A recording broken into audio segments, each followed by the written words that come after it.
with her fans the dress code for her new tour. Okay, girl, this is a mess. This is a mess. Typically, like the artists don't really do the dress code thing. They just kind of like the fans just show up in what they need to wear. Like it should be obvious.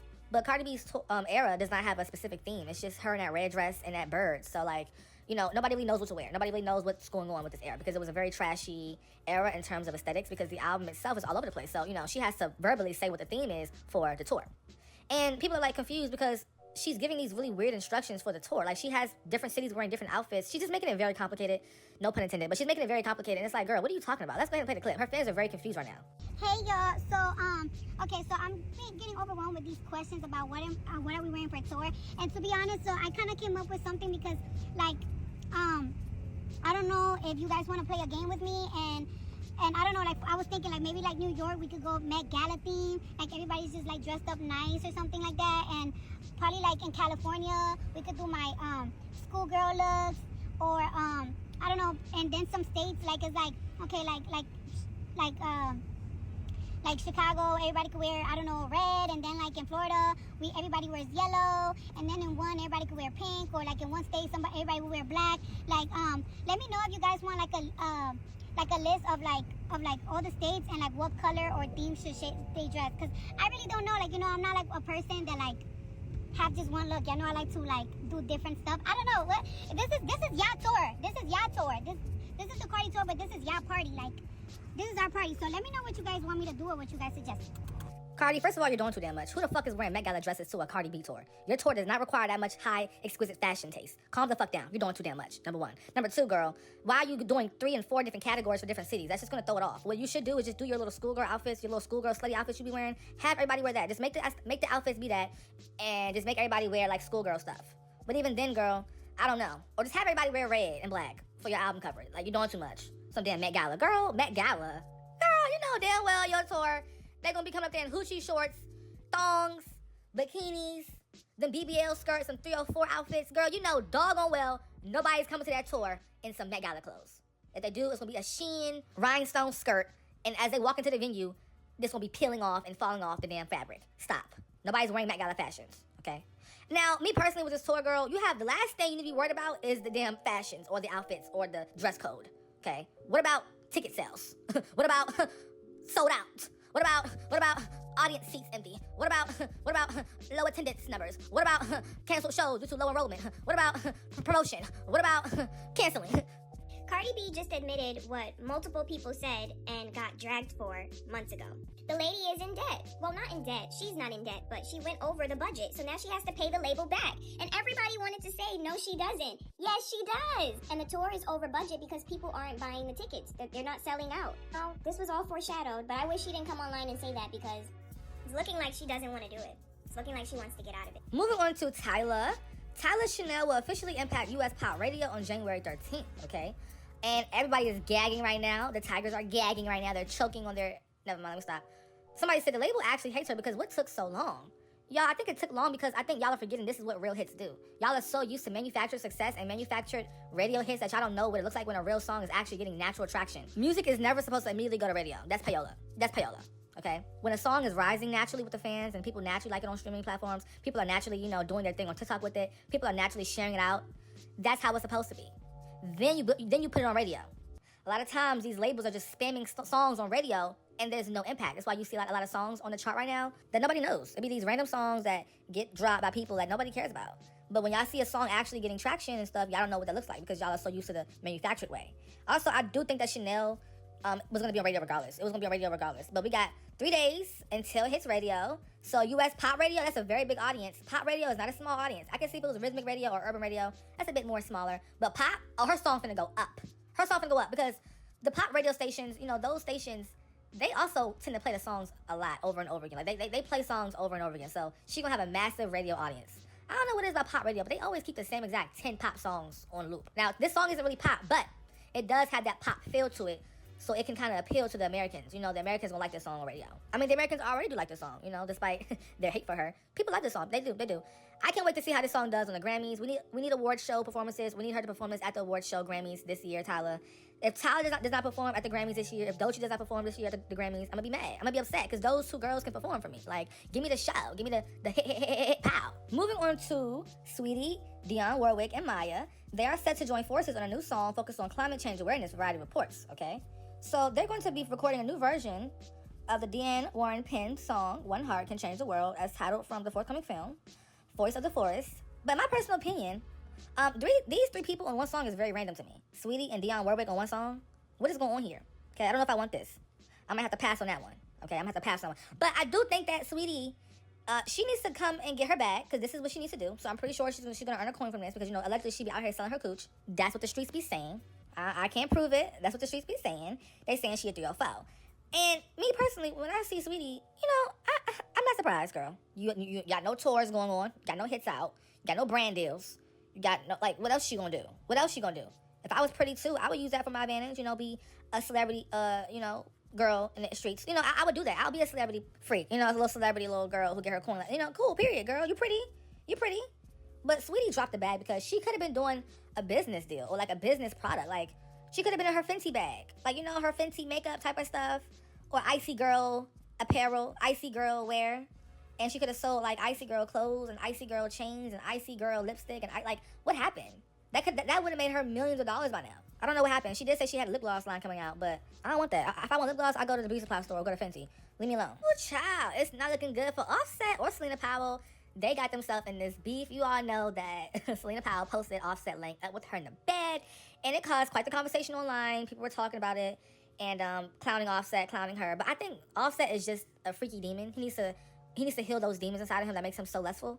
Because no shade, the downfall of a man is always going to be coochie. It's going to always be that. I don't care what anybody got to say. I don't care. The P word be having power, and I will always say that. That's why it's important to have discipline and self-control, okay? Because if you don't, you're going to get got like this, okay? No shade. I got to tighten up. Selena Powell said if anything happens to her, Offset did it. And I believe her because Jordan Gore said the same thing and she got jumped. But let's get into it. Okay, so Selena Powell did expose Offset last week, right in the new year, sleeping together. And obviously, Offset ain't got no hoes, but So when she exposed them, she basically says that Offset has been threatening her life ever since. She claims that Offset has been extorting her, has been telling her that he will get all of her accounts banned because she does have the video and is playing it on her OF. Now, with that being said, Offset obviously feels like he's embarrassed or any type of way for dealing with Selena Powell. Now, she does claim that she loaned him $15,000 to go gamble in a casino, which, girl, I'm not loaning no rich man shit. I don't care. If you got it, you got it. If you don't, you don't. You ain't gonna go gamble with mine. But hey, she loaned him $15K and says now he is trying to extort her for more and more money. Offset, is you really down bad like that? Y'all, what do y'all think about this? Is Selena Powell being over dramatic, or should we believe Selena Powell just like we didn't believe Jordan Gore? Y'all, what do y'all think about this? Leave it in the comments down below. Moving on to Latto, they calling her broke, child. Latto has listed items on her Depop with the cheapest item being $200. So she has sold 80 pieces out, and social media users joke that she's making room for her new baby. Number one, why y'all call somebody broke for being smart? I mean, if you're not using it anymore, you can sell it and make money. Duh. I don't care how much I got. I'm going to sell my stuff for some money. Are y'all stupid or y'all slow? Are y'all dumb? Latto probably made an extra $10,000, $15,000 just off of Depop. And she probably had a collaboration with Depop to do this. And also, even if she didn't do that, that's not broke. I don't care what y'all say. I probably don't like her music like that, but I would never call somebody broke for selling their old stuff because I do the same thing. Hello? And also, no shade. I think that personally, y'all need to stop acting like secondhand items are bad, okay? No shade. It's not bad at all. Plus, her fans going to buy it because they want to feel closer to Latto. But hopefully, she don't have no stains in her drawers on her Depop because that's going to be bad. I remember a few years ago, Jada Waiter had some juice in her jumpsuit that she was selling on Depop. That was embarrassing. Gorgeous Doll said that Jada Waiter sent out an outfit to a customer with yeast infection residue on it. Then people in the comments yeah, y'all had to be there during her Amore Jada days. Good times. What? Mind you. Oh my god, that was literally a humiliation ritual. When I went through that probably was one of the that was the only embarrassing thing I've ever really been through that really broke me. Ew. And what made it worse was because it was nothing I could do to do damage control. So that's why I say it was a humiliation ritual. Yeah, Latto, we don't want to see no fans with no cheetah print panties with some extra pattern on it, okay? It should just be cheetah print, not nothing else, okay? But on a serious note, though, y'all, sell y'all clothes, get y'all some extra money. Don't be acting too bougie. And I don't even support Miss Latto like that for real. But I'm for what's right, okay? I'm for what's right. Seriously. Moving on to SZA and Doechii, it seems like they're going to be getting a Billboard placement. Ooh, okay. They was calling this song a flop, and I was also calling it a flop too. But people are saying that it's not going to be a flop. They say the song is actually going viral and getting numbers. And me personally, I never said the song was going to flop long term. I just said it was flopping right now.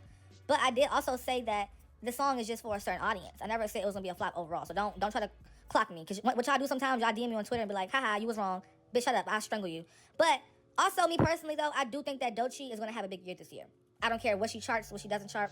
She's going to have a big year because she's talented. Doechii is genuinely talented. And that's just how it is. SZA also is going to be charted as well because, she's on the song, duh. And this is going to be her song that gets her back on the chart. And everybody's happy to see that she's going to be charting again. The SZA fans are like, oh my gosh, yes, yes, yes. I feel like SZA low-key, though, her numbers be kind of making me confused because how is SOS still charting, like, in 5 different calendar years? That's kind of strange to me.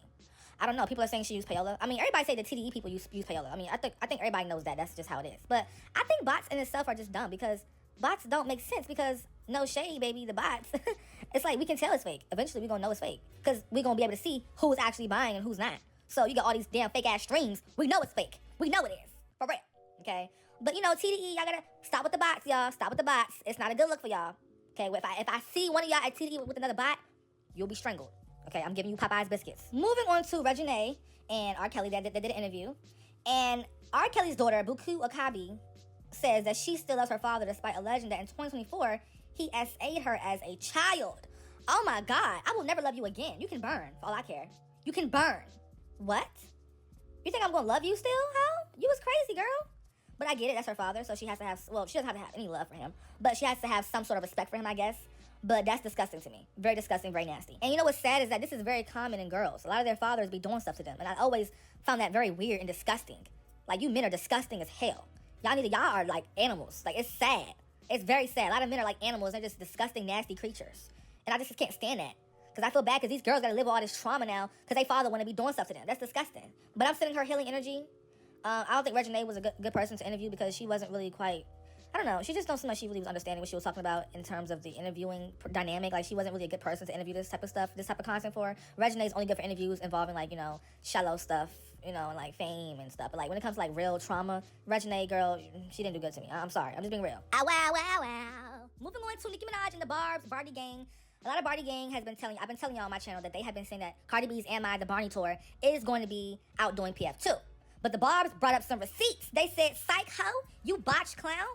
2 months before the tour started from Nicki Minaj's announcement, Live Nation announced that the Pink Friday 2 World Tour is now her best-selling tour to date with over 25 sold-out arena shows in just days of pre-sale. Minaj sold 30,000 tickets. Okay? 30,000. Mind you, Cardi B only has 1 or 2 sold-out shows. And even then, you can still get, like, resale tickets. But this is just the Barb saying, girl, Cardi, you are never on Nicki Minaj's level. You will never touch what she has touched. Tours, record sales, and just talent, like just overall talent, okay? Me personally, I'm happy the Barbs brought this up to the Bardi Gang because they was getting real comfortable. Oh, Nicki's canceled now. Cardi B gonna take her record. Girl, Nicki can still do this stuff canceled. She can still sell out arenas canceled, okay? For real. And low-key no shade, y'all, but we know who the standard is if you all are consistently comparing her to Nicki Minaj. Like, who else? Like, y'all are literally admitting that Nicki is the standard. Like, and people always do this with Beyonce as well. When I always see a certain name being compared to X, Y, and Z, subconsciously, you know that bitch is the standard. Like, y'all don't understand that. Because if she wasn't a standard, y'all would not always compare her to this, compare her to that, compare this person to that, because you wouldn't even think that she's even worth being compared to. But Nicki's a standard, so is Beyonce, and so is other girlies, and that's why y'all keep bringing up these girls' names, period. Only on them C's if it's breeze, red ruby the sleeves, Chinese on my sleeves is wanna be Chun-Li's anyway, yeehaw! Who the told that was me now? Nicki Minaj has announced that Red Ruby will be making an appearance on NM6. And no shade, but I've always wanted Red Ruby to be a little bit more involved in the Nicki Minaj brand. She has one song. Like, Red Ruby needs to be around more. Nicki needs to wear that red wig some more to really, show that alter ego. I really do think that Red Ruby needs to have a shot at becoming a Roman. Red Ruby could be very feminine but mean, but also very kind, and don't play with her. She loves Red because her inner heart is damaged, but she does have a sweet heart. But I feel like Red Ruby needs to be a whole character, So hopefully we see that on NM6, okay? I really love when Nicki gets into her characters, her alter egos. It really gives it life. It gives her albums life. So Red Ruby, if we don't get an expansion of that character, I'll be mad. I'll be mad, okay? Because I think Nicki's characters is what makes her very, very, very interesting, as an artist. A lot of people don't understand that, but people do characters, but they be so trash. Like, Megan has Tina Snow and, Tina Montana, whatever she be doing, and it be boring. Her alter egos are boring. Nobody cares. Cardi B's alter ego is what? The Brim? Girl, what is that? What are you talking about? Like, what the fuck do you be talking about? Saweetie has Icy Girl, but it's just boring. Like, Nicki has the best alter egos. Like, it's characters, worlds, personalities, sexualities. Like, it's the whole thing. So, and I'm 6, I need more alter egos, period. Moving on to Bruno Mars. Bruno Mars' song, I Just Might, has debuted at number 3 on the global Spotify chart with 4.97 million streams. Oh, dang. Okay, girl, I see you. It also debuts at number 1 on the US Spotify chart with 1.94 million streams. Okay, I see you, Bruno Mars. I mean, I never thought that he was gonna flop. But the music is trash, though. The song is boring and repetitive. But I never thought Bruno was gonna be tanking. That's not what Bruno does. Bruno always does high numbers. Like, you can never expect him to flop. If he flops, it's because the song is just genuinely like, okay, what is this? Like, that song with Sexy Red was just, what is this? It was bad. But I'm proud of Bruno Mars, though, for continuing to do his art, do his music, and do his thing. So I would never, like, sit up here and act like, oh, Bruno is just a flop. No, but I'm just kind of bored with his music right now and the direction it's going. But I would never, like, downplay him as an artist. Like, that's not what I was getting at. A lot of y'all thought I was doing that, but I was not doing that. Don't make me strangle you, too. Child, even Rihanna's lawyers had to come out and say, y'all, Rihanna's retired, okay?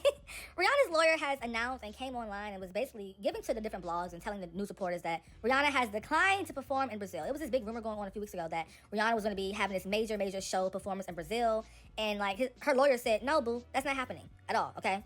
And was I kind of sad to see this? Yeah, low-key. But a part of me always knows that Rihanna ain't doing nothing with music yet. Well, ever. But yeah, y'all, Brazil, in my opinion, they're always getting snubbed. Like, they always are getting, like, nobody goes there to tour. Like, the Brazil fans are always getting, like, snubbed. I don't know. Child, Drake is getting backlash for his album title. As you all know, his new album is going to be called Iceman. And I'll let y'all fill in the blanks as to what's going on right now in the world with Ice. And they're saying, Drake, you might want to change your name or postpone the release date of this album. No shade. So due to what happened with Ice in Minnesota or Minneapolis, Drake is gonna change the name of his up-and-coming album, Iceman. Now listen, bro, I'm not gonna get too political on here because I really don't care. I thought political parties literally meant like an actual party up until like the 2024 election, so I don't even want to speak on that. But I think changing the name of an album that has nothing to do with U.S. Department of Homeland Security, ICE, has nothing to do with you. You're from Toronto, Drake. Stop trying to act American. You're not American. You're Canadian or Torontian. I think Toronto is a city in Canada. I might be mistaken. But let me know what you guys think. Do you guys think Iceman is even dropping? Buddy has been promoting this album since like August of last year. I think maybe we might get a March, February summer drop.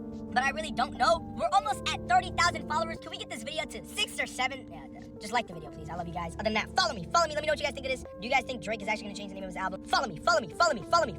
Now, a piece of me feels like Drake's album name isn't probably going to be Iceman. I think it probably is going to be called that. But I also do think that Drake is going to put it out regardless. I don't think he cares that much, but he don't care. Drake does not care. While it is a very dark thing going on in the world right now, let's be very clear. Moving on to Sexy Red, everybody is saying that they're happy that she fell off. People are saying that Sexy Red was never talented. She never was good at music. She always was just very controversial. And that is what made her career successful. Now, I think Sexy Red did have some good club music. Let's not be unfair now, okay? She did have some good club bangers that had people talking and stuff. So let's not get carried away. But I do think that, honestly, though, when it comes to Sexy Red and her career, I do feel as though, like, she's not really set up to have a career to last that long. Because she's not the most talented. She's entertaining, but to be entertaining, as an entertainer, you have to always, like, out-entertain your past self. And, like, that kind of gets hard to do after a certain point in time. But if you have talent, you can always easily just, do this, do that, do this. But I don't think Sexy Red is talented at all. At all.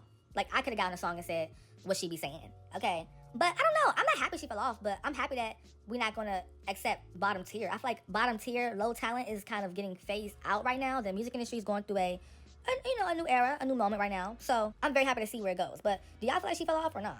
Yeah, so me and my sister was talking about Sexy Red one day, and somebody on Facebook had made a status like the downfall of Sexy Red should be studied. Me personally, I feel like logically I knew that shit wasn't gonna really make it too far or live that long because that shit was just, I don't know, she just had her run. It was ghetto as hell, but like shit with no substance don't never really last that long. Now, my opinion is the downfall of Sexy Red was that fucking lip gloss. And I don't give a fuck what nobody's talking about because I feel like she still can play around musically. She could probably come on like some TV shows or something. She could do some appearances. She could do some shows. She could do some little stuff. But that lip gloss smoked the bitch. The lip gloss smoked her ass because that was a level of ratchetness that nobody could compare to. Like, not compare to, relate. That was a level of ratchetness that nobody could fucking relate to. Like, naming your lip glosses chlamydia and gonorrhea and pussy juice. Bitch, I'm not gonna hold you. Ain't the ghetto or the project is bitch wearing that shit. I ain't gonna hold you. Baby, her team fumbled drastically with that fucking lip gloss. Like, that could have been her big one, not gonna lie. Just seeing how Jada, Ari, everybody thriving with their cosmetic businesses, that could have kept her afloat for years. That could have kept her, but that shit crumbled her career because y'all tried to be like the nastiest or the dirtiest of the bitch. Like, it's only a certain level of nastiness people can relate to. Like, that, I can't even figure out the word. That shit was disgusting. That shit was distasteful, disgusting. And you're a mother of multiple kids. Like, you're a woman. You're not a teenager. Like, y'all sat down with a group of people and thought about that and literally let you write and stamp and pay for production and labels and let you put that shit on and put it on. Girl, whoever was behind that with her need their asses whooped and they need to be fired immediately because that shit was stupid. whether the lip gloss was cute. I don't even know what the lip gloss looked like. I've never seen a video or review. I've never seen nobody buying it. I've never seen nothing about it because the names was just the whole rollout and shit was disgusting. It was like, bitch, okay, we know you nasty and all the shit you say. I mean, I thought that shit was like a joke. I didn't think like I ain't gonna say I thought she was a joke, like faking or nothing. Like I feel like she kind of like you get what you see with her, but it's like y'all try to push that ghetto shit on us, like y'all try to push Cardi B on us and all that ghetto fucking ignorant shit she be on. Like people trying to do better in life, and you think anybody? My thing is anybody who really likes Sexy Red is. But she has been working and she has some new music coming out, so maybe 2026, maybe the revival of Sexy Red. I don't know. We're gonna see with that. But I don't really want it. I don't care no more about her. I'm just being real. I don't care no more about her. It's not 2023 no more. Okay, no shade. Moving on to A$AP Rocky. Yes, A$AP Rocky, y'all. He dropped his new song called Punk Rocky off his new album, Don't Be Dumb. Comes out soon. And y'all, no shade, but I like this a lot. I do. I usually don't like the punk rock type of stuff, but this was cute. This is a very cute song. It's doing pretty well. It was the most streamed song by a rapper yesterday, so that's great. And he also reaches a new peak of 35 on the global Spotify chart with 2.26 million streams. That's crazy. That's dope. 2 million streams? A$AP Rocky? A lot of people aren't doing that. A lot of rappers aren't doing that. And I feel like A$AP Rocky, he isn't really like, the biggest rapper, like in my eyes. But he's definitely doing well. I'm proud of this. I feel like Rihanna has definitely helped up his status in the game of music and just in general. So that was a good move for him, personally and business-wise. Okay, no shade. A$AP getting with Rihanna really has helped his image, and his music is gonna go really viral because people are gonna be expecting a Rihanna collaboration. You know what I'm saying? But we're gonna see. We're gonna see. Congrats to A$AP Rocky. You that girl. I mean, you that man, right? Moving on to Nicki Minaj. Nicki Minaj's YouTube music videos are now increasing in views daily following new Billboard rules. Ah, okay. So y'all want to start giving her them views once y'all change the rules that the Billboard numbers don't account to Billboard numbers. Ah, okay.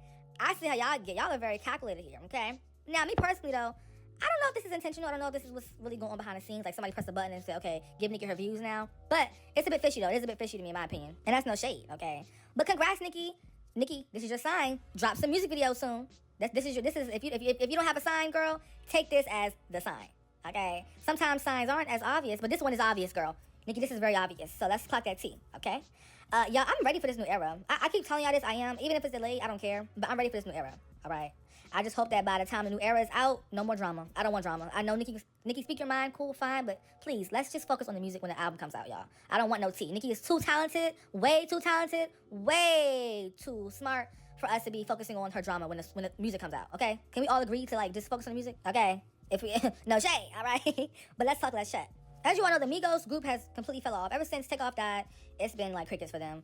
Quavo and Offset aren't in the best relationship, for real. But let's get to this tea. So it seems like Davido is about to help revive Quavo's career. Now, I thought Quavo was the Beyonce of the group. So why does his career need reviving? Ain't you the Beyonce of the group, right, Quavo? I tried to tell y'all to stop listening to these secular artists. Quavo, was it worth it, dummy? No career? Takeoff going? Just in case y'all might not know what she's talking about. So it says that Nigerian artist Davido is reportedly stepping up to help revive Quavo's career in a major way. Word has it that the Nigerian superstar is ready to drop a banger verse on one of Quavo's tracks, potentially sign him to his 30 BG record label, and even offer him a massive $10 million deal. Honestly, this sounds like an incredible opportunity for Quavo